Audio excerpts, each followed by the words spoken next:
Good morning, 8th class. This is Deepti Singh, and today I am continuing your chapter APJ Abdul Kalam. Okay, yesterday we have read about this first paragraph, and after that we will continue for this. Okay, तो हम लोगों ने पढ़ लिया था अब्दुल कलाम के बारे में. He was a bright young boy.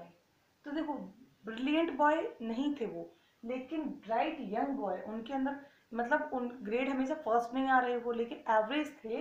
But bright student क्यों कहा है? क्योंकि blessed with the thirst for knowledge and was always eager to learn new things.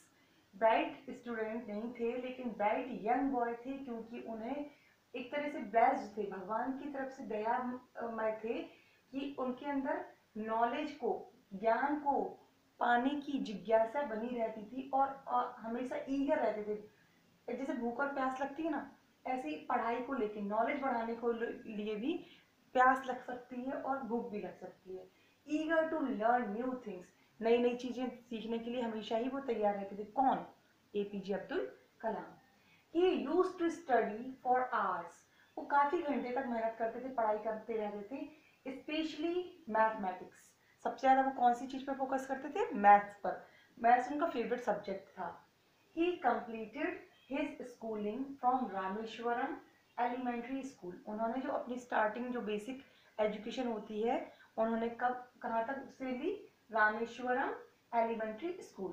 Suppose I will ask you some question after this session. Okay, जब पूरा chapter हो जाएगा मैं बहुत सारे क्वेश्चन आपको दूंगी, इसलिए ध्यान से आपको ध्यान क्या देना है कि उसको ब्राइट यंग बॉय बोला, ब्राइट स्टूडेंट बोला, एपीजे अब्दुल कलाम का फुल फॉर्म क्या है, रामेश्वरम एलिमेंट्री स्कूल किससे बिलोंग करता है, या फिर स्टार्टिंग की जो प्राइमरी एजुकेशन होती है एपीजे अब्दुल कलाम ने कहाँ से गेन की. इन 1954, इन 1954 he graduated in physics from St. Joseph School in Tiruchirappalli. Tiruchirappalli. Okay, तो यहाँ पे इन 1954 जो आपको यहाँ ईयर दिया गया है 1954 आपको याद करना है. ग्रेजुएट का मतलब क्या होता है? 12th क्लास के बाद 3 साल का एक कोर्स होता है, या तो बीए की जाती है, या बीएससी की जाती है, या बीए जैसे करते हैं ना, बीकॉम करते हैं. तो ऐसे ही ग्रेजुएट का मतलब होता है 3 इयर्स उन्होंने फिजिक्स पढ़ा, यानी कि बीएससी की कहाँ से की? Saint Joseph college in Tiruchirappalli. ठीक है ना. तो ये क्वेश्चन बन रहे हैं, ध्यान दीजिए आप. Which was then affiliated to the university of Madras. जब वो जो जिसमें मतलब ये कॉलेज है Joseph college, saint Joseph college, ये कहाँ से बिलोंग करता है? एफिलिएटेड कहाँ से था? University of Madras. Thereafter, इसके बाद in 1955 he moved to Madras. फिर उन्होंने कहाँ मूव कर लिया? Madras. And join the Madras institute technology and studies aerospace engineering. मतलब उन्होंने 1955 में मद्रास को ज्वाइन कर लिया, मद्रास में गए, Madras institute technology and studies aerospace engineering.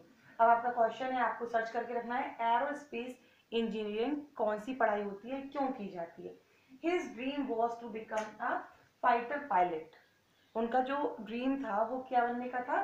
Fighter pilot. But इसके आगे हम लोग नेक्स्ट सेशन में पढ़ेंगे, नेक्स्ट क्लास में पढ़ेंगे. फिर से रिपीट कर लेते हैं, रीडिंग लेनी है, फटाफट आपको समझना है. Okay. He was a bright young boy, blessed with the thirst for knowledge, and was always eager to learn new things. He used to study for hours, especially mathematics. He completed his schooling from Rameshwaram Elementary School. In 1954, he graduated in physics from St. Joseph's College in Tiruchirappalli, which was then affiliated to the University of Madras.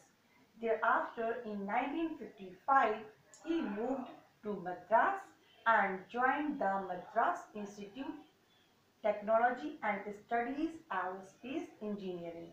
His dream was to become a fighter pilot, but क्या होगा आगे next class में हम लोग जानेंगे.